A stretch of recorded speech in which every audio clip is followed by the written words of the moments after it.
Some things are not left by accident. The tobacco barn on Route 9 outside Delwood had been standing for 61 years by the time anyone thought to look inside it. The tin roof had buckled inward along the east seam. The loading doors had not moved since the last tobacco season closed. Vines had worked their way under the siding boards, and the boards had let them the way wood does when no one is watching. From the road, it looked like the kind of place a county assessor visits once, writes down $12, and never thinks about again. Mara Calloway had not thought about it either. She had never met the man who built it. She knew his name the way you know the name of a place you have never visited. Something on a map. Something in the background of old photographs. She was 34 years old, and she was having the worst year of her life. And the letter from the lawyer in Caldwell County arrived on a Tuesday afternoon when she had very nearly stopped opening her mail. She read it once. She set it down. She read it again. What she drove toward on that long road from the interstate to the blacktop, to the gravel, to the dirt was not wealth and not rescue. She did not know what it was. She knew only that someone who had watched her from a careful distance had taken 60 years to build something he never put his name on, and had left it to her without explanation, and that the explanation, if there was one, was somewhere inside those walls, underneath the dust, under the floor, waiting in the dark, the way patient things wait. There are men who spend a lifetime doing quietly what others spend a lifetime talking about. They do not announce it. They do not keep receipts. They leave behind a rusted padlock, a dovetail joint, a letter dated decades before you were ready to read it. Mara Calloway was not ready. She went anyway. And what she found in that barn did not change everything in a single moment. It changed everything slowly, the way the right things always do, one loose board at a time. The notice from her landlord arrived on a Monday. It was not a surprise. Mara Calloway had known since February that the building on Archer Street was being sold, that the new owners intended to gut the upper floors, and that her lease, month to month since the previous autumn, would not be renewed. She had known it and had not done enough about it, because February had also been the month she lost her job at the print shop on Halsted, and there are only so many things a person can hold at once before one of them slips. The notice gave her 30 days. She folded it once and set it on the kitchen counter next to a mug she had not washed. The job had paid $41,000 a year and required her to be at the shop by 7 in the morning, which she always was, and to operate a 4-color offset press that had been manufactured in 1989 and required more patience than most people had. Mara had the patience. She had learned the press in her first 3 weeks, learned its moods and its tolerance, learned that the ink feed on the second unit ran a quarter turn looser than the dial suggested. She had worked there for 6 years. When the owner told her the shop was closing, he said it without meeting her eyes, and he gave her 2 weeks of severance and a handshake, and she thanked him because she had been raised to thank people even when there was nothing to thank them for. The car was a 2004 Subaru with 141,000 miles on it and a noise coming from the front left wheel that she had been ignoring for 6 weeks. She brought it to a mechanic named Stu on a Wednesday in March, and he put it on the lift and came back with a clipboard and a look she recognized. "Wheel bearing," he said. "CV axle. Brake caliper seized on that side." He wrote down a number. $1,112. She asked him how long she could drive it safely. He said maybe 2 weeks, maybe less. She paid him $43 for the inspection and drove home with the radio off, listening to the grind. She had $380 in her checking account. She had sent out 11 applications in February and 7 in March, and had received 2 responses, both of which were automated. She ate oatmeal in the mornings and rice with canned beans in the evenings, and did not think of it as hardship because she had seen harder, and because thinking of it as hardship required a kind of attention she could not afford. She washed the mug. She did not wash it because things were getting better. She washed it because it was there. The letter came on a Tuesday afternoon in the third week of March. The return address was a law office in Lenoir, North Carolina, a firm called Greer and Suttle, attorneys at law. She did not know anyone in Lenoir. She did not know the firm. She set the letter on the counter with the unopened electric bill and the takeout menu she had been using as a coaster, and she looked at it for 2 days before she opened it. The letter was 3 pages. The first page was legal language about the estate of one Harold Elton Calloway of Delwood, Caldwell County, North Carolina, deceased the 14th of January, who had named her Mara Lynn Calloway of Chicago, Illinois, as sole beneficiary of a parcel of real property described as a tobacco curing barn and adjacent lot, approximately 4/10 of an acre, situated on Route 9, Caldwell County, parcel number 74-116. The second page was a county assessor's form. The appraised value of the structure was listed as $12. There was a note in the margin, handwritten, that said the figure reflected structural deterioration and did not account for land value, which was assessed separately at $420. The third page was a handwritten note on plain white paper, not law firm letterhead, folded separately inside the envelope. She read the first 2 pages standing at the counter. She read them again. Harold Elton Calloway. Her grandfather. She had met him twice that she could remember. Once at a funeral when she was 7, once at some kind of family gathering when she was 11 or 12. A man with large hands and a careful way of moving, who had said very little and had brought a pie that someone said he had baked himself. She had not seen him after that. She had not known he was still alive until the letter told her he was dead. She unfolded the third page slowly. The handwriting was deliberate and slightly cramped. The letters formed the way people formed them when they had learned to write with a wooden desk and a strict teacher. It said, "Mara, I know you don't know me well. That was my failing, not yours. There is more in that barn than what the county wrote down. Go and see it before you decide anything. I built it to last. HEC." She read it 3 times. She set it down. She picked it up and read it again. She did not cry. She pressed the page flat against the counter with the palm of her hand and stood there for a moment in the quiet of the apartment, with the sound of the street coming up through the window and the refrigerator running in the kitchen.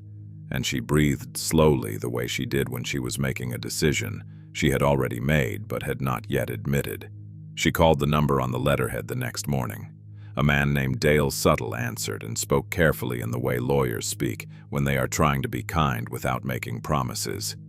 He confirmed that the property was hers, clear of debt, no liens. He confirmed that there was no other documentation in the estate file beyond what she had received. He said she had 90 days to take possession before the county would begin a vacancy assessment. He did not tell her what to do. She did not ask him to. She called her friend Denise and borrowed the Dodge pickup Denise's husband used for hauling firewood. She packed a duffel bag with work clothes, a pair of leather gloves, and a pry bar she had owned since her 20s and had carried through 3 apartments without knowing exactly why. She put the letter, all 3 pages, in the front pocket of the duffel. She looked around the apartment at the things she owned. The press she had used at the shop was not here, of course, but there were tools on the shelf above the kitchen door, a level and a tape measure and a crescent wrench. And she took those too. She put $43 in her jacket pocket. She filled the Subaru's gas tank. She would drive the Subaru to Denise's, switch to the truck there. And she stood at the pump in the gray March morning and watched the numbers turn. She did not think about what she was going toward. She thought about the handwriting on that third page. Deliberate, slightly cramped. Built to last. She left Chicago before 5 in the morning, when the streets were still dark and the stoplights cycled through their colors for no one. The Dodge pickup rode stiff and high, the way work trucks do, and smelled of chainsaw oil and dry cedar from the last load of firewood. The heater worked on the passenger side only, so she kept her jacket on and drove with the collar up. She had a paper road atlas open on the seat beside her. Denise's husband had bought it years ago and never taken it out of the plastic. And she had traced the route the night before with a ballpoint pen. Interstate 65 south to Louisville, then east on Interstate 64, then south again on 64 into the mountains. 190 miles roughly. She figured 4 hours with the truck. The interstate was easy and empty, and she did not think much on it. Semis passed her in the left lane with their running lights amber in the dark, and she let them go. She stopped once, outside of Remington, Indiana, for gas and a cup of coffee from a machine that dispensed it into a paper cup the size of a child's fist. It cost $1.09. She drank it standing at the pump with the engine running, and watched the sky begin to go gray along the east horizon, that particular gray that is not yet light but is no longer night. And then she got back in the truck and drove. The mountains came up slowly, the way they do when you approach from the west. The land rising in long, shallow grades before the ridgelines appeared, dark and soft-edged against the morning sky. She crossed into North Carolina on a road that ran through a cut in the rock, and the rock on both sides was pale and streaked with rust-colored seams, and the temperature on the dashboard gauge dropped 4 degrees in the space of a quarter mile. She rolled the window down an inch. The air smelled of cold stone and something faintly green beneath it, the smell of a place that gets real winters and real springs and does not apologize for either. She had not been this far south and east in years. She had forgotten this particular smell. She came off the interstate at exit 47 and picked up State Route 105 heading south. The road narrowed from 4 lanes to 2, and the shoulders disappeared and the trees came closer. She passed a Dollar General, a propane dealer with a chain-link yard full of white tanks, a church with a portable sign out front that said, "Wednesday supper 6 p.m., all welcome." The towns came in clusters, a gas station and a post office, and a handful of houses set close to the road, and then thinned out again into fields and tree lines. She followed the atlas to County Road 9, where the blacktop developed cracks that had been patched with tar, and then cracked again alongside the patches. Delwood was not on the interstate sign and was not on the atlas in large print. She found it in the index, page 41, grid D7, a single dot with a name beside it. The road into town was 1 lane in each direction, with a yellow center line so faded it was more suggestion than marking. She came around a long curve and the town appeared. A grain elevator on the left, its corrugated steel sides the color of old bone. A feed store with 2 pickup trucks parked in the gravel lot. A 2-pump gas station with a hand-painted sign that said Delwood Fuel and Bait. And across from it, a diner in a low cinder-block building with a plate glass window and a door propped open with a rubber wedge. The sign above the door said, "Betta's" in letters that had once been red. She pulled into the gravel lot beside the diner and sat for a moment with the engine running. It was not yet 8 in the morning. The town was quiet in the way that small towns are quiet on weekday mornings, not empty exactly, but unhurried. The people in it moving at a pace set by something older than the clock. She turned off the engine and went inside. The diner was 8 tables and a counter with 6 stools, all but one of them occupied by men in work jackets who were eating eggs and not talking much. The smell was coffee and bacon grease and the particular sweetness of pancake batter on a flat iron griddle. She sat at the counter. The woman behind the counter was somewhere in her 50s, with gray streaked hair pulled back and an apron that had been washed so many times the strings were fraying at the ends. She set a mug in front of Mara without being asked and poured the coffee without looking up. She asked what Mara would have. Mara said, "Just the coffee, thank you." The woman nodded and moved down the counter. The coffee was strong and slightly bitter, and the mug was thick ceramic that had been through 1,000 dishwasher cycles and was warm in the hands in a way that thin mugs are not. Mara wrapped both hands around it. After a few minutes, the woman came back and refilled the mug, and Mara asked her about the property on Route 9, the old tobacco barn, the Callaway parcel. The woman's hand did not stop pouring, but something in her face changed. Not unfriendly, not guarded, but careful. The way a person looks when a name lands on them that carries more weight than the person saying it knows. She set the pot down on the warmer and looked at Mara directly for the first time. She asked if Mara was family. Mara said she was Harold's granddaughter. The woman was quiet for a moment. She said his name the way people say the name of someone they have thought about more than they have talked about. "Harold," she said. Then she said, "You'll want to take the second left past the grain elevator. The road turns to gravel after the cattle gate. Stay on it past the creek, and it dead ends at a wire fence. That's the place." Mara thanked her and left $2 on the counter. The woman did not take it immediately. She stood with both hands flat on the counter and watched Mara go. And when Mara pushed through the door and stepped back out into the cold morning air, she had the feeling. Not a thought, exactly. More a physical sensation in the back of the neck. That the woman had more to say, and had chosen not to say it yet. She filed it away. She got back in the truck. The gravel started exactly where the woman had said it would. After the cattle gate, the road narrowed further and the gravel gave way by degrees, first to packed dirt, then to 2 tire tracks with grass growing in the center strip, the kind of road that remembers being used more than it is used now. The creek the woman had mentioned ran under a low plank bridge that shifted slightly under the truck's weight, a single sound like a dull knock. And then the tree line opened and the wire fence appeared, and beyond it, in a field of dead grass and old sedge, the barn stood against the pale sky. It was bigger than she had expected, and it was worse than she had expected. But she sat with the engine idling and looked at it for a full minute before she reached for the door handle, because there was something she needed to understand before she moved, and she was not yet sure what it was. She climbed over the wire fence rather than looking for a gate, because the fence post nearest the road had leaned so far that the top wire sat at hip height and the bottom wire had gone slack in the mud. The field between the fence and the barn was perhaps 40 yards of dead grass and old sedge stalks, stiff and pale, that caught at the hem of her jeans as she walked.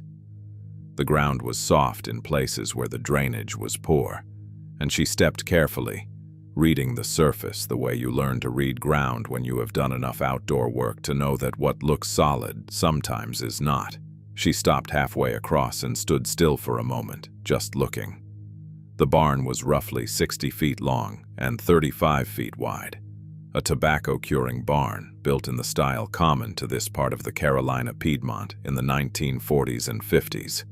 Board and batten siding over a heavy timber frame, a steeply pitched tin roof, a loading dock on the south end, elevated about 3 feet off the ground, with a set of plank steps that had lost 2 of their treads. The siding boards had weathered from whatever color they had once been painted to a deep gray, the gray of old pewter or of creek slate, and several had cupped outward from the framing as the wood dried and moved across 6 decades of summers and winters. 2 of the boards near the base of the east wall had split lengthwise, and the split had let moisture in, and the moisture had done its work. She could see the darkness of rot at the base of those boards from 15 feet away. The tin roof had buckled along the east seam where a ridge rib had rusted through, and the weight of accumulated winters had pressed the panels inward. From the south side she could see daylight through the gap, a thin bright line 3 feet long, running parallel to the ridge. The gutters on the north face had pulled away from the fascia board and hung at an angle, still attached at one end, the downspout missing entirely. A section of the soffit on the west gable had collapsed, and what remained was a ragged opening the size of a truck tire through which something, pigeons most likely, from the staining on the siding below, had been entering and leaving for years. She noted all of it without writing anything down. She had the kind of memory for structural detail that comes from years of working with her hands. The loading doors on the south face were the main feature. two heavy plank doors, each about 5 feet wide and 8 feet tall, hung on steel strap hinges that had rusted to the color of dried blood. They were secured with a length of logging chain looped through 2 iron hasps and fastened with a padlock the size of her fist. The padlock was a master brand, the old laminated steel type, and it had been there long enough that the shackle had rusted into the body and the keyway was packed with a dark crust that was part rust and part dirt, and part something organic she could not identify. She took hold of it and pulled. It did not move. She set it down and let it swing on the chain. She walked the perimeter before she tried anything. North face, east face, back around to the south. The vegetation had grown up against the base of the east wall, blackberry canes mostly, and one small persimmon tree that had seeded itself in a gap between 2 concrete pier blocks and grown to about 12 feet, its roots now working under the sill plate. She made a note of that. On the north face there was a single window, roughly 2 feet by 3 feet, set about 8 feet off the ground in the upper gable. She almost walked past it. Then she stopped. The window was clean, not recently painted, not recently repaired. The frame was weathered like everything else, and the glazing compound had cracked away from the glass in places. But the glass itself was clear. No film of dust, no cobweb across the corners, no gray streaking from rain and mineral deposit. In a building that had been sealed and apparently unused for the better part of 6 decades, every other surface had taken on the particular dullness of long abandonment. This glass had not. She stood and looked at it for a moment. The light was behind her, and she could not see through it from this angle, only the reflection of the pale sky and the bare tree line across the field. She filed it away, the same way she had filed away the look on the woman's face at the diner. Not a conclusion. A question she did not yet know how to ask. The side door was on the west face, about 2/3 of the way toward the north end. A standard passage door, 32 inches wide, hung in a rough-cut frame with a surface-mounted slide bolt and no padlock. The bolt had rusted in the closed position. She went back to the truck and retrieved the pry bar from the duffel, a 30-inch S-wing with a straight shank and a nail-pulling notch at one end that she had owned since a brief period in her late 20s when she had done residential demolition work for a contractor who paid cash on Fridays. She wedged the flat end of the bar between the door frame and the bolt housing and leaned into it. The bolt housing held for a moment, then gave with a sound like a single, short syllable. Not a bang, more a grunt, and the door swung inward 2 inches and stopped against something on the floor inside. She pushed it with her shoulder, slowly, until the gap was wide enough to squeeze through. The something on the floor was a collapsed heap of old burlap tobacco sheets, 6 or 8 of them, folded once and stacked and then left to sag over the years until they formed a low mound against the door. She pushed them aside with her boot and stepped in and stood still while her eyes adjusted. The interior light came from 3 sources: the gap in the roof to the east, the broken soffit on the west gable, and the passage door she had come through. And it came in at angles, cutting through the dust she had raised in thin, slanted bars that made the air look solid. The smell hit her immediately: cured tobacco leaf, faint but unmistakable. The sweet, dry smell that had soaked into the wood over decades of use and never fully left. Under it, old burlap, cold dirt, the faint iron smell of rusted metal, and something else she could not name. Something that was simply the smell of a closed space and a long time. The floor was wide plank, heart pine, 2-inch boards, laid tight. She could see the layout now. The main curing space, the old tier poles still in place overhead where the bundled tobacco had once hung to cure. A narrow equipment area along the west wall with a rusted sheet metal flue from the old furnace still standing in the corner, disconnected and listing slightly. Old tobacco sticks, the thin lath-like strips used to skewer the bundles, were stacked in a pile against the north wall, the stack maybe 4 feet high, most of them sound. A single ladder-back chair sat in the middle of the floor with one leg broken and repaired with a length of baling wire wrapped in a tight spiral. Dust on everything, thick and gray and settled the way dust settles when it has not been disturbed in years. She stood in the middle of the floor and turned slowly, taking it in. Then she looked down. She took one step, and the plank beneath her boot gave a sound. Not a creak exactly, more a soft compression, like the sound of a board that has been cut loose from its fastening and set back in place. She stopped. She crouched down and looked at the floor more carefully. She set the pry bar down, and she began to look. She started at the board that had moved under her boot, crouching low with the flat of her hand pressed against the pine to feel the give. It was the third plank from the west wall, running north to south, about 6 feet long. She pressed it at the center and it compressed maybe a 1/4 inch, then returned. The boards on either side of it were solid. No flex, no sound, the feel of planks that had been face-nailed into the joists beneath for 60 years and had stayed put. This one had not been nailed. Or if it had been, the nails had been pulled and the board had been set back in place without them. She ran her fingers along the seams on both sides and felt the gap. Wider than normal, packed with grime, but wider. The kind of gap that does not happen when wood shrinks, but does happen when wood is cut free and fitted back. She stood and went to the equipment area along the west wall and looked through what was there. A rusted hand plane with a cracked tote. A coffee can full of cut nails, the old square shank type. A short-handled spade with the blade gone orange with surface rust. And on a nail driven into a stud near the furnace flue.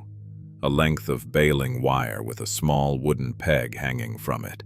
Round, about 3/4 of an inch in diameter, maybe 4 inches long, with a shallow groove cut near one end. She took it down and turned it in her hands. It was smooth in a particular way, smooth from being handled rather than from being sanded. The wood darkened along the shaft from years of oil from someone's fingers. She went back to the floor. The groove in the peg matched a hole she had not noticed before, near the north end of the loose board.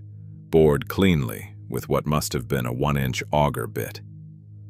She inserted the peg, seated it in the groove, and pulled upward. The board lifted cleanly. No groan, no resistance, no drama.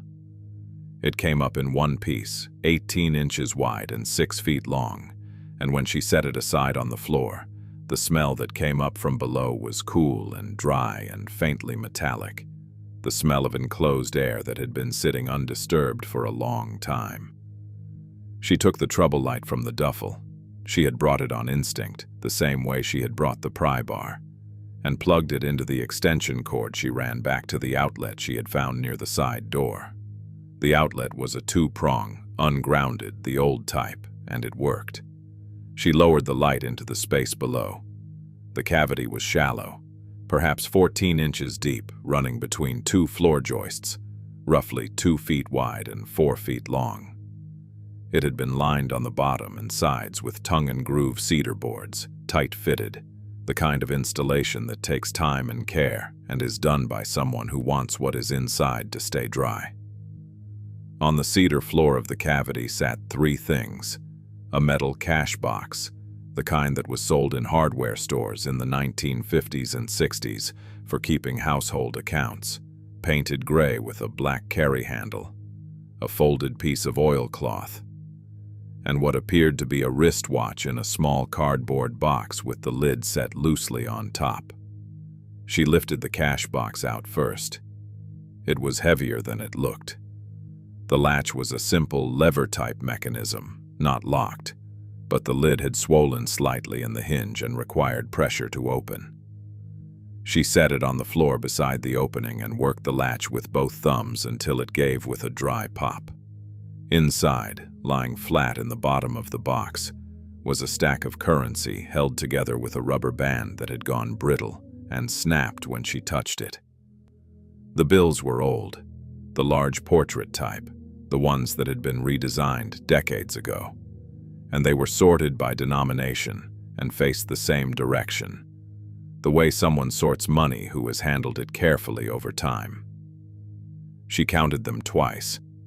2 $100 bills, one $10, $1, 2 50-cent pieces in silver, old enough that the edges were reeded sharp, $11 in ones.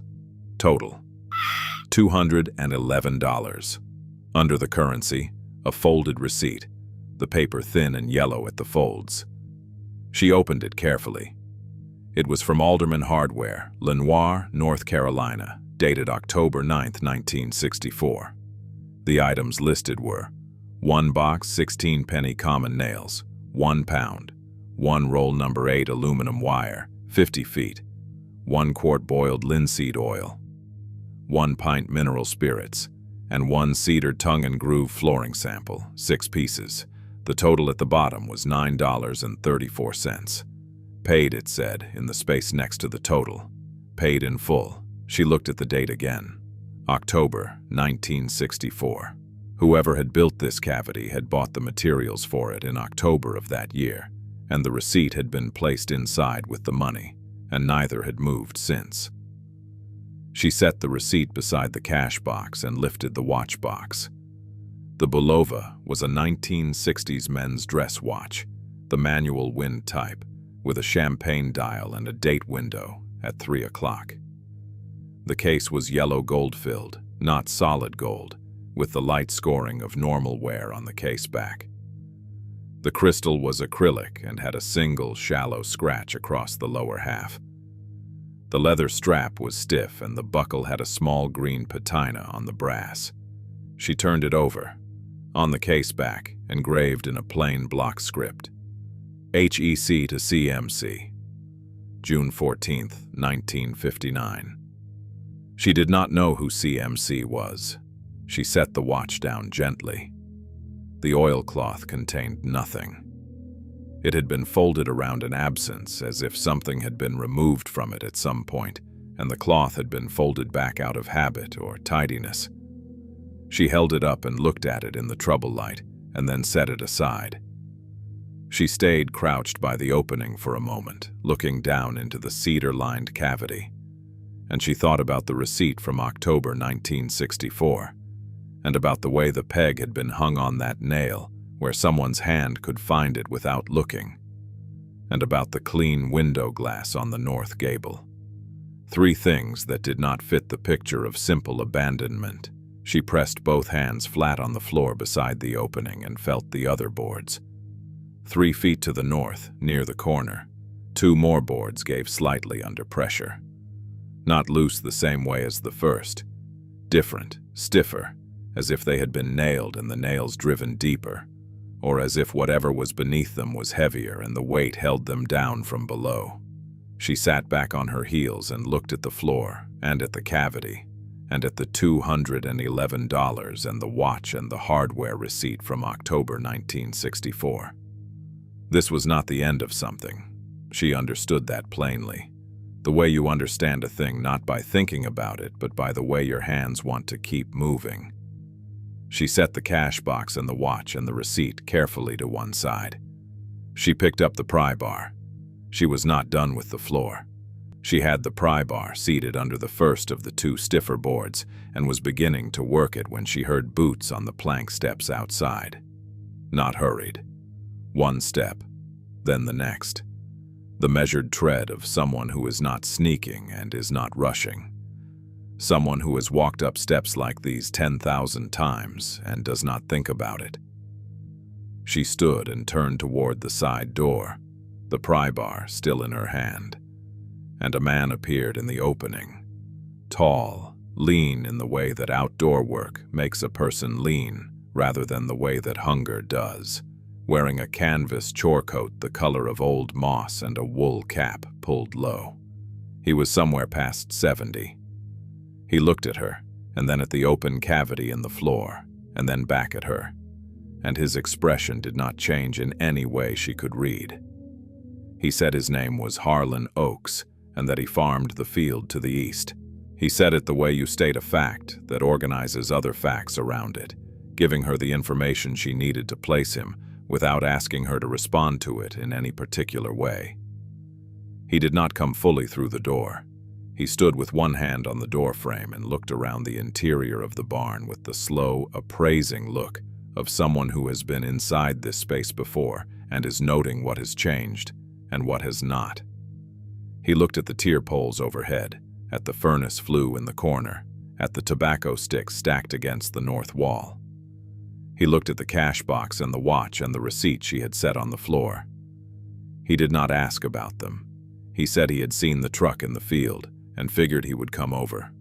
He said it without apology and without explanation, as if seeing a truck in a field and walking over to it were a procedure as straightforward as checking a fence line. He asked if she was Harold's.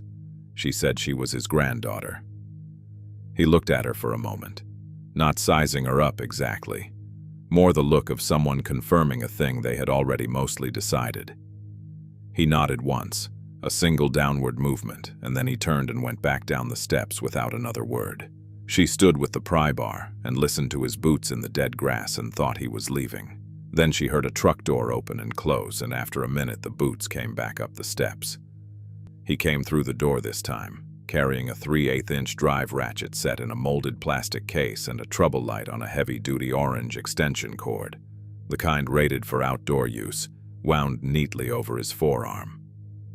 He set the ratchet case down near the wall and plugged his trouble light into the same outlet she was using, the two-prong ungrounded type near the side door, using a small adapter he produced from his coat pocket without looking for it. He clipped the light to a tier pole above the open floor cavity and adjusted it until the beam fell where it needed to fall.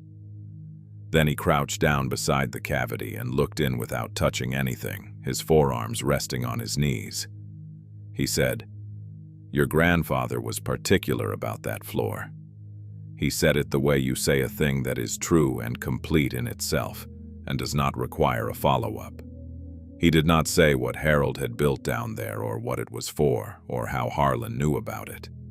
He left the sentence where it landed and picked up the pry bar she had set aside and handed it back to her. Handle first, the way you hand a person their own tool." She took it. She went back to work. The two stiffer boards were nailed, 8-penny cut nails, the old square shank type, driven into the joist below at an angle and set deep.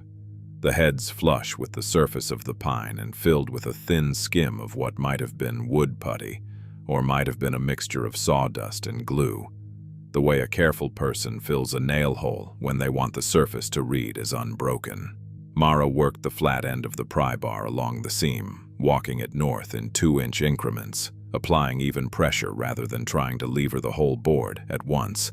Harlan watched without commenting. When the first nail gave a sound like a dry twig, short and final, he reached over and held down the adjacent board with his palm so the pressure had somewhere to go. She had not asked him to do that. He had seen that it was needed. The second nail came easier, and then the third, and the board lifted. The one beside it had 4 nails and took longer, and by the time she had it free, her shoulders were warm, and she had wiped her face twice on the back of her hand. Harlan pulled a folded handkerchief from his coat pocket and set it on the floor near her without comment. The way you set something down near a person and let them decide whether to use it. She used it. Under the second board, the cavity was wider. The same cedar-lined construction, the same tight joinery, but deeper, perhaps 20 inches, and running the full length of both boards, roughly 8 feet. The trouble light reached it. What was in the deeper cavity was wrapped and sealed. She could see the shape of it, a steel document tube, roughly 4 inches in diameter and 18 inches long, sealed at both ends with what looked like plumber's tape wound tight in overlapping layers and wrapped again in waxed canvas tied with a length of cotton twine. The tube sat on the cedar floor between 2 small wooden wedges that had been cut and fitted to keep it from rolling. Beside it, tucked against the north joist, was a canvas pouch, the kind used for hand tools, folded flat and secured with a rubber band that had held its elasticity better than the one in the cash box. She did not touch either of them yet. She looked at them for a moment in the light.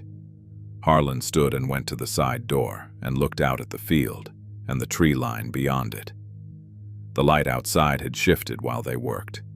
It was past noon, the sun somewhere behind the thin cloud cover, the field gone from pale gold to flat gray. He said nothing for a moment. Then he said, "There is a diner in town." He said it with his back still to her, looking at the field. She said she had been there that morning. He said Bet makes a good bowl of soup on Wednesdays. He said it without turning around. Then he turned around. She offered him the $20 bill from her jacket pocket. He looked at it the way a person looks at something they have already decided about. He shook his head once, put his hands in his coat pockets. He said to leave the floor open for now, and not to put anything back until she knew what she had. He said it plainly, like advice about grain storage or fence repair, the kind of advice that comes from knowing a thing rather than from thinking about a thing. Then he picked up his ratchet case and unplugged his extension cord and wound it back over his forearm and walked to the door. He went down the steps. She listened to his boots in the dead grass until she could not hear them anymore. She did not hear his truck start. She turned back to the floor and the trouble light and the sealed steel tube in its cedar chamber, and she stood there alone in the barn that smelled of old tobacco and cedar and cold iron. And she breathed slowly, and she did not reach for it yet. She lifted the steel tube out of the cedar cavity with both hands and felt the weight of it shift slightly as the contents moved. Paper, she thought, or documents, something that had settled against one end during the decades it had been lying there. She set it on the floor beside her and looked at it in the trouble light. The plumber's tape was gray and had hardened at the edges where it overlapped, but it had done its job. There was no moisture damage on the waxed canvas beneath it, no swelling at the seams of the tube, no staining. Whoever had sealed this had sealed it to last.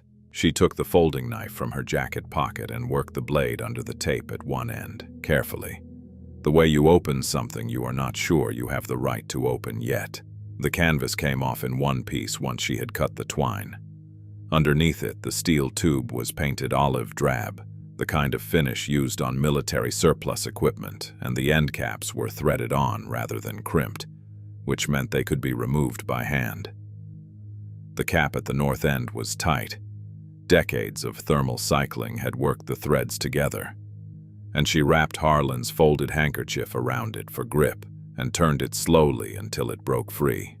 One quarter turn, then another, and then it came off in her hand and she tilted the tube and let the contents slide out onto the canvas. They came out in order, rolled or folded, each one wrapped separately in a sheet of waxed paper, of the kind used in bakeries and delis, the kind that resists moisture without leaving a residue. She unrolled the first one and found a land deed, the official recorded type, with a county seal in the lower left corner. The property described was 34 acres of bottomland adjacent to the Route 9 parcel, bounded on the west by Laurel Fork Creek and on the north by County Road 914. The deed was in the name of Harold Elton Calloway, dated March 3, 1967, recorded with the Caldwell County Register of Deeds. She set it down flat on the canvas and unrolled the next. A passbook from the First Savings Bank of Lenoir, the small paper kind issued before accounts became numbers on a screen. The last entry was dated November 18, 1997. A deposit of $400, bringing the balance to $61,400. The entries before it went back years, small deposits, regular as rainfall, $40 in April, $60 in September, $23 in February. The record of a man who put money away in the amounts he could manage and never took any back out. $61,400. She read the number twice. She set the passbook beside the land deed. 3 stock certificates followed, each one printed on the heavy paper with engraved borders that certificates were printed on before everything went digital. 2 were for a regional power utility, 50 shares each, purchased in 1971 and 1978.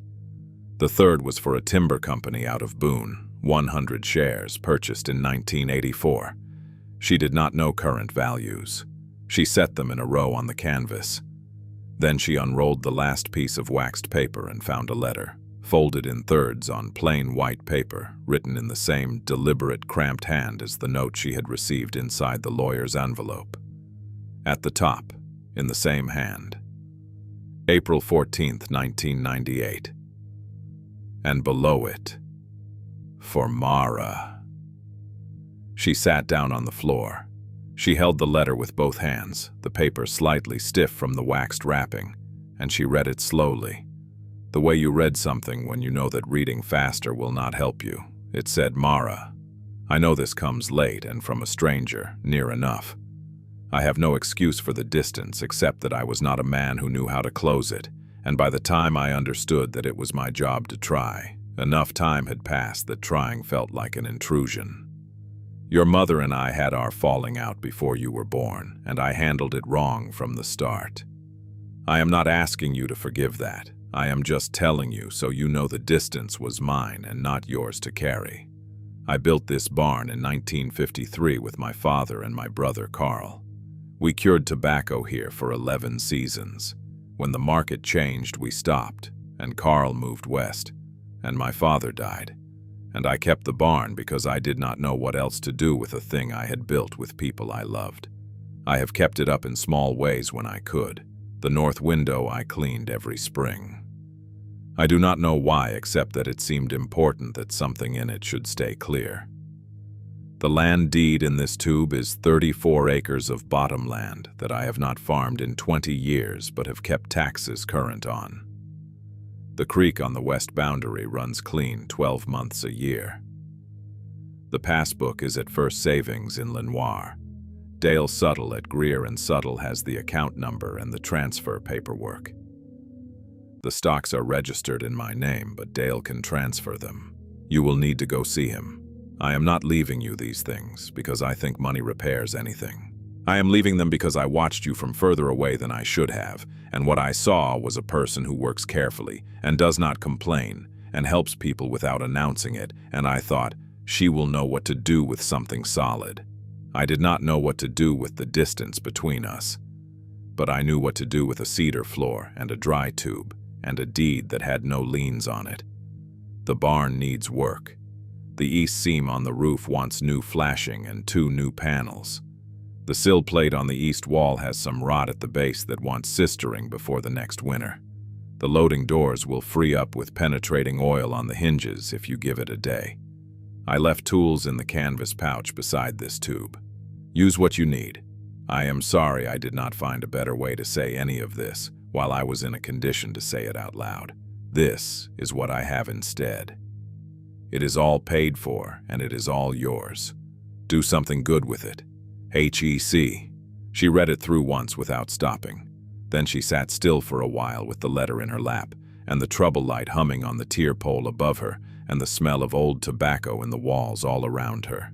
She did not cry. She pressed the letter flat against her leg with one hand, smoothing a fold near the bottom that had crimped in the tube, and she sat with it until the feeling had moved through her and settled into something quieter. Then she picked up the canvas pouch. Inside, wrapped in a cotton rag, was a 3/8-inch socket wrench with the rubber grip worn smooth at the thumb position, a 4-in-1 screwdriver, a small bottle of penetrating oil, and a folded square of sandpaper. Medium grit, the paper stiff with age, but still serviceable. At the bottom of the pouch, loose, a single key on a plain steel ring with a tag that said, "Loading doors" in ink that had faded to the color of old tea. She held the key in her palm for a moment. Then she stood up, collected the documents carefully, rolled them back in the waxed paper, and set them in the cash box with the $211 and the Bulova watch. She picked up the penetrating oil. She walked to the loading doors. 3 days after she found the document tube, Mara was on the roof. She had borrowed a 24-foot extension ladder from Harlan, who had set it against the east wall without being asked, and gone back to his field without staying to watch. She had 2 new tin panels in the bed of the Dodge, bought that morning from a metal supplier in Lenoir for $68, and a box of roofing screws, and a tube of butyl sealant, and a pair of tin snips. The old flashing had rusted through at the ridge and pulled away from the panel seams in 2 places, and the gap she had seen from the ground was worse from above. She could put her hand through it and feel the cold air moving up from the interior.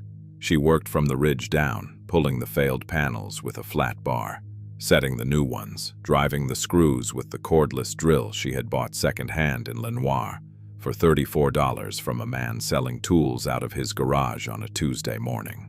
She heard the car before she saw it. A late-model sedan, dark gray, moving slowly up the dirt track from the cattle gate, taking the ruts carefully the way someone takes ruts when they are not used to them and are concerned about the undercarriage. It pulled to a stop near the wire fence and sat for a moment before the door opened. The man who got out was somewhere in his mid-50s, broad-shouldered, wearing a quilted vest over a collared shirt, no tie. His hair was silver and cut close. He stood beside his car and looked at the barn with the particular kind of look that assigns measurements to things. Not admiring, not dismissive, calculating. He looked up and saw Mara on the roof. He raised one hand in a wave that was courteous and practiced, the wave of a man who has introduced himself from awkward positions many times. She came down the ladder when she was ready, which was after she had driven the last 3 screws on the upper panel and checked the seam with her thumb. She did not hurry. He waited beside his car with his hands in his vest pockets and did not look impatient, which she noted. When she reached the ground, he came forward and offered his hand and said his name was Curtis Fain, that he was with a development group out of Hickory. His handshake was firm and brief. He said he had heard through the county records office that the property had transferred recently, and he hoped she would forgive the unannounced visit, and he was sorry for the loss of her grandfather. He said the last part in a tone that was measured rather than warm, the tone of a man who includes condolences because they belong in the sequence, not because they cost him anything. He asked if she had a few minutes. She said she did. He opened a manila folder he had brought from the car and showed her a page of comparable sales in Caldwell County.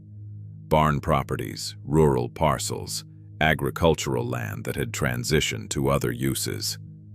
He had done the work. The comparables were real, and the figures were not insulting, and he walked her through them without rushing, pointing to each address and sale date with a pen that he uncapped and recapped between references. At the bottom of the page was a number, $82,000 for the barn, the 4/10 of an acre it sat on, and the 34 acres of bottomland. He set the page on the hood of his car so she could look at it without holding it. He did not say anything for a moment. He let the number sit. Then he said there was one thing he wanted to be straightforward about. He said the deed chain on the Route 9 parcel had a stretch in it going back to the early 1960s that was, in his attorney's assessment, somewhat cloudy. He used that word, cloudy. He said it was probably nothing, that these things often were, but that title disputes on rural properties could take time to resolve and could be expensive, and that his group was prepared to take that on as part of the transaction, which was reflected in the offer. He said it without changing his tone or his expression, the way you mention a condition that is simply part of the deal and not a threat, except that it was also a threat, and she heard it as both. He recapped his pen. She did not say yes. She did not say no. She looked at the figure on the page and at the comparables beside it and at the bottom of the page where his company's name and address were printed, and she asked him how long the offer stood. He said 2 weeks was customary. She said she would think about it. He nodded and took the folder back and gave her a business card, heavy card stock, his name and a Hickory phone number. and said she was welcome to have her own attorney review everything, that he encouraged it. He said it with the slight emphasis of a man who does not actually expect her to have an attorney, but wants to have said it. He got back in his car and reversed carefully down the dirt track, navigating the ruts the way he had come in, slowly and with concentration. She stood in the dead grass beside the barn and held the business card and watched the sedan reach the blacktop and turn south toward town. She turned the card over. The back was blank. She pressed it flat between her palms for a moment, then put it in her jacket pocket. She went back up the ladder and finished the east seam, working until the light started to go gray and her hands were stiff from the cold. Then she came down and put the tools in the truck bed and sat in the cab with the engine running for warmth and thought about the word cloudy and what it was meant to do to a person. In the morning, she drove into town and went to the diner and sat at the counter and ordered coffee and the Wednesday soup, which was chicken and root vegetables in a broth that tasted as if it had been started from a whole bird rather than from a can. The woman behind the counter, Betty Amos, whose name Mara had learned on her second visit, set the bowl down and refilled the coffee without being asked. She asked how the barn was coming. Mara said the roof was better. There was a pause of the kind that has a question in it on both sides. Mara set her spoon down and asked Bet directly, "What do you know about a developer named Fane out of Hickory?" Bet's expression did not change in any dramatic way. She picked up the coffee pot and set it on the warmer and stood with both hands on the counter edge. She said, "Sit there for a minute." Then she called to the cook through the pass-through window and said she was taking 10 minutes and went around the end of the counter and sat down on the stool beside Mara, which was not something she had done before. She said, Curtis Fane had been through twice in the past 4 years. She said both times it was after an elderly property owner had died and before the family understood what they had. She said he was not a dishonest man exactly, but that he moved faster than grief did. Then she set her hands flat on the counter and looked at the bowl of soup and said, "Your grandfather knew things about this county that nobody put in writing." She said it the way you say a thing when you are deciding how much more to say. And then she said, "If you want to know what the deed chain actually looks like, you want to talk to Deb Schaefer." She wrote a name and a phone number on the back of a paper napkin, the blue ink bleeding slightly into the fiber, and slid it across the counter. She stood up and went back behind the counter and refilled 2 mugs down the row without looking back. Mara picked up the napkin. She put it in her jacket pocket next to the business card. Then she picked up her spoon and finished the soup. Deb Schaefer's office was above the feed store, accessible by an exterior staircase on the north side of the building, with a hand-painted sign at the bottom that said, Schaefer Law. Walk-ins welcome in letters that had weathered to a comfortable illegibility. The office itself was 2 rooms, a front room with a desk and 2 chairs, and a window that looked out over the grain elevator, and a back room that was floor-to-ceiling shelving with document boxes labeled by year in a consistent hand going back to 1981. Deb Schaefer was in her late 40s with reading glasses pushed up on her head and ink on the side of her right hand, the mark of someone who still wrote things out before she typed them. She shook Mara's hand and gestured to the chair across from her desk and did not ask what had brought her there, because Bet Amos had already called ahead. She had pulled the deed records before Mara arrived. She had them laid out on the desk in chronological order, the originals photocopied and the copies annotated in pencil in the margins. She walked Mara through the chain from the original land grant forward, parcel by parcel, transfer by transfer, using the eraser end of a pencil to point rather than her finger, because the papers were old, and she was careful with old papers. The so-called cloudy stretch that Curtis Fane's attorney had identified was a gap in the recorded transfers between 1958 and 1963, a period during which the parcel had passed from Mara's great-grandfather to Harold without a recorded deed of sale. Deb set the pencil down. She said, "It's not a gap." She slid a document across the desk, a recorded affidavit of heirship, filed with the county in October of 1963, witnessed by 2 Delwood residents and notarized. "Clean," she said, "recorded and indexed." She said that Fain's attorney had either not looked carefully or had looked carefully and chosen not to mention it. Mara asked which she thought it was. Deb picked up the pencil and tapped it once on the desk. She said, "Curtis Fain is not a fool." Then she said the filing fee for the title opinion would be $250 and asked if that was all right. Mara said it was. Deb wrote a receipt by hand and tore it from a pad and slid it across with the pencil still in her other hand, already moving toward the next thing on her desk. She paused before Mara reached the door and said, "Your grandfather did the survey work on this building when I moved my office up here. 1994. He would not take anything for it." She said it without looking up from her papers, as if she were reading it from a document rather than remembering it herself. Mara stood at the door for a moment, then she went downstairs. She sat in the truck outside the feed store and looked at the receipt, and then out through the windshield at the street. Survey work. She filed it beside the other things she had been filing. The window glass, the peg on the nail, Harlan walking over without being asked. She drove to the diner. It was past the lunch hour and the place was mostly empty. 3 tables with single customers and the counter clear, except for an older man reading a newspaper at the far end. Bet poured the coffee before Mara had her jacket off. She asked Bet how long she had known Harold. Bet was quiet for a moment, the coffee pot still in her hand, looking at a spot on the counter between them.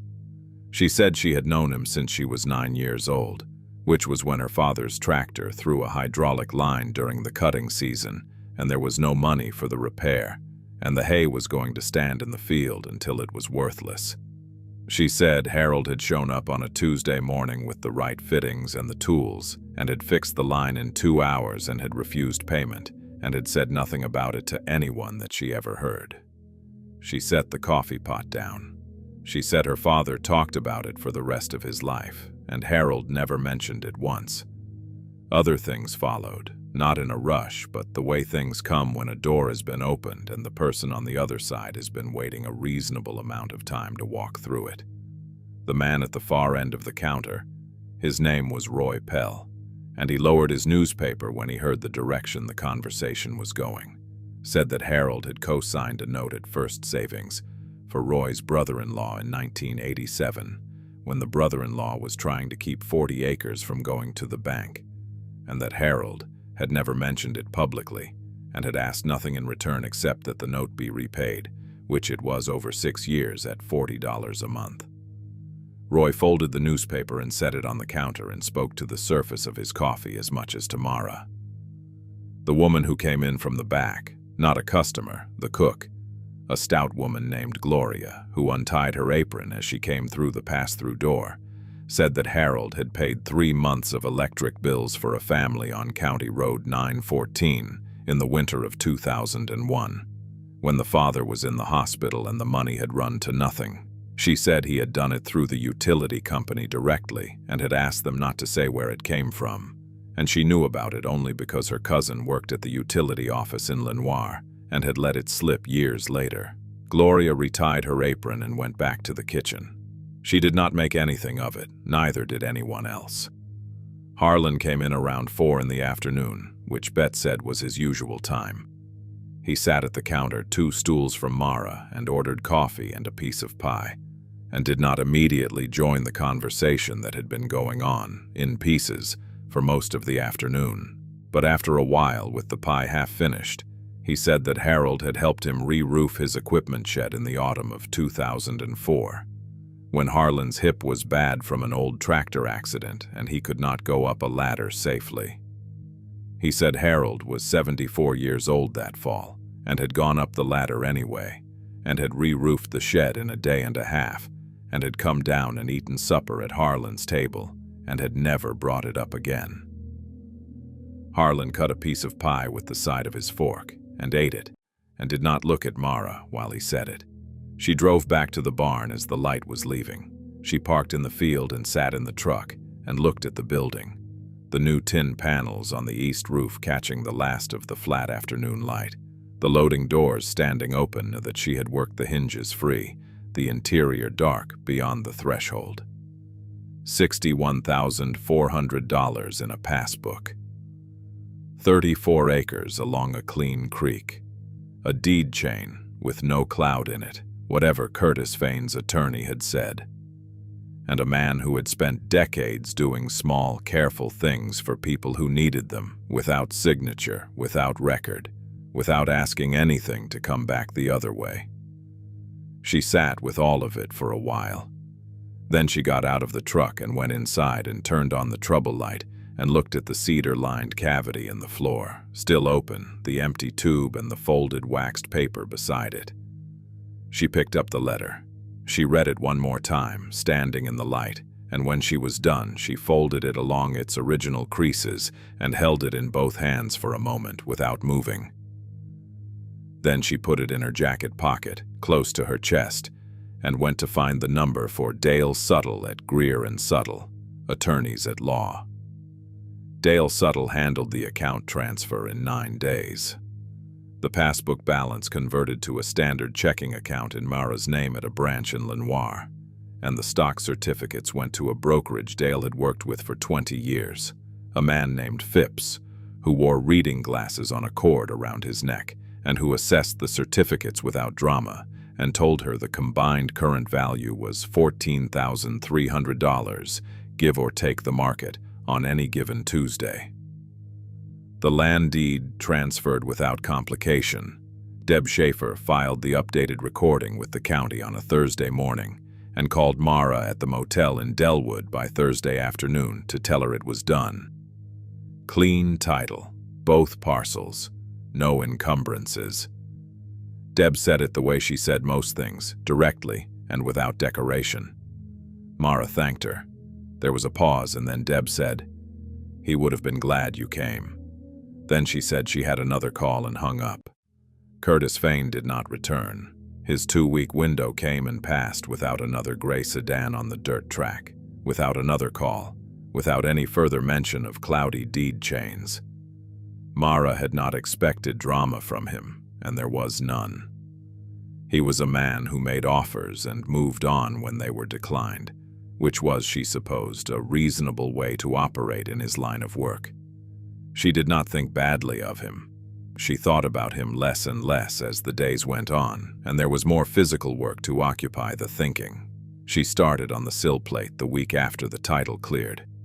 The rot on the east wall base was localized. 2 feet of the original sill had gone soft, where the split siding boards had let water track down to the foundation. And the repair was a sistering job. Cutting out the failed section, treating the adjacent wood with a borat solution she bought at the lumber yard in Lenoir, and bolting a new length of pressure-treated 6x6 alongside the remaining original sill, with half-inch carriage bolts set on 12-inch centers. She rented a rotary hammer from the tool rental on Route 105 for $31 for the day, and drilled the bolt holes herself, working in the cold mud at the base of the wall with her knees on a piece of salvaged plywood. The new sill went in solid. She packed the gap with hydraulic cement and let it cure for 48 hours before she replaced the siding boards. Harlan came by on the second day of the siding work and looked at what she had done to the sill and said nothing for a long moment, which she had come to understand was his version of approval. He had brought a box of 16-penny galvanized nails and set it on the loading dock without comment.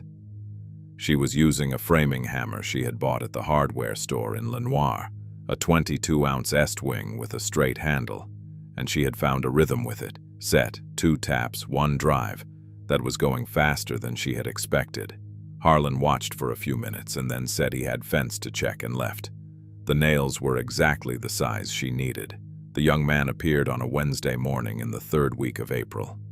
He came on foot up the dirt track from the cattle gate, carrying a canvas duffel over one shoulder, wearing a canvas jacket with a tier repaired with electrical tape at the left elbow. He was perhaps 25, lean, with the look of someone who had been eating irregularly and sleeping in his truck, which she confirmed when she walked out to the road later that afternoon and saw the old Ford F-150 parked on the gravel shoulder of Route 9 with a sleeping bag visible through the rear window and a milk crate of tools on the passenger seat. He stopped at the wire fence and asked if she needed any help with the work. He said he could frame, do rough electrical, set tile, and run Romex. He said he was good with old buildings. He said it plainly, without selling, the way a person states a qualification they know to be true. She looked at him for a moment. She thought about a Tuesday morning in March, and a lawyer's letter, and a borrowed truck, and a pry bar in a duffel bag, and $43 in a jacket pocket. She asked him his name. He said it was Owen Grady. She asked if he had eaten that morning. He said not yet. She told him to come in and she would find something, and then they would look at the east wall framing together, because she suspected the studs behind the new siding were going to need sistering in 2 places, and a second set of hands would move it faster. He set his duffel down outside the door and came in. She did not ask anything else about where he had come from. She paid him fair, $120 a day, cash from the Lenoir account. And she fed him once a day at the diner in town, where Bet set an extra plate without being asked after the 3rd visit and began putting Owen's coffee on without waiting to see if he wanted it. He was a good worker. He did not talk much, but he asked the right questions about the framing and understood the answers. And he had a clean way with a chalk line and a square that told her he had been taught by someone who cared about the craft. She did not ask who. He offered once, after a long afternoon pulling damaged noggins from the east wall frame, that his grandfather had been a carpenter in West Virginia, that he had learned from him starting at age 9. He said it to the wall rather than to her, driving a nail, as he said it. She said it showed. He drove the next nail and did not respond, but she saw him wipe his face on the back of his hand in a way that was not about sweat. By the end of April, the east wall was tight, the roof sealed, the loading doors rehung on new hardware so they swung free and could be latched open to let the air move through. The interior had been swept clean. The collapsed burlap, the old tobacco sticks, the decades of accumulated debris, and the heart pine floor, scrubbed and treated with 2 coats of boiled linseed oil, had come back to a color that was somewhere between amber and copper, warm in the afternoon light that came through the open loading doors. The false floor cavity had been closed back up, the boards fitted and pegged the same way Harold had fitted them. The wooden peg hung back on its nail near the furnace flue. The cash box and the watch and the hardware receipt from October 1964 sat on a shelf Mara had built along the north wall from barn lumber, the shelf level and solid, sanded smooth. On the last evening of April, she sat on the loading dock with her boots hanging over the edge. Owen had gone for the day. She had told him Friday was his last day of contracted work, that she could manage the remaining trim work herself, and she had given him an extra $200 and said it was for the first week of wherever he went next. He had looked at the bills in his hand, and then at her, and then back at the bills. He said he did not know what to say. She said he did not need to say anything. He put the money in his shirt pocket and picked up his duffel and went down the steps and across the field to the cattle gate, and she watched him until the tree line took him. She turned back to the barn, one light on inside. The trouble light, still clipped to the tier pole, its cord running to the outlet by the side door. The smell of fresh-cut lumber mixing with the old cured tobacco smell, still in the walls. The 2 scents finding a way to coexist the way old things and new things sometimes manage to, when nobody forces it. The field in front of her was going green at the edges, where the early grass was coming up along the creek drainage to the south. The sky above the tree line was the color of pewter going slowly to ink. She could hear the creak. She reached into her jacket pocket and took out the letter and held it without unfolding it. She had read it enough times that she no longer needed to read it. She sat with it for a while, and then put it back. Harold Calloway had understood something that took most people their whole lives to learn, and some people never did. That what you build for someone else, quietly, without attaching your name to it, is the only thing that actually stays. The barn stayed. She sat still and listened to the creek run, and the light inside went warm against the old walls, and the evening came on slow and full. And that was enough.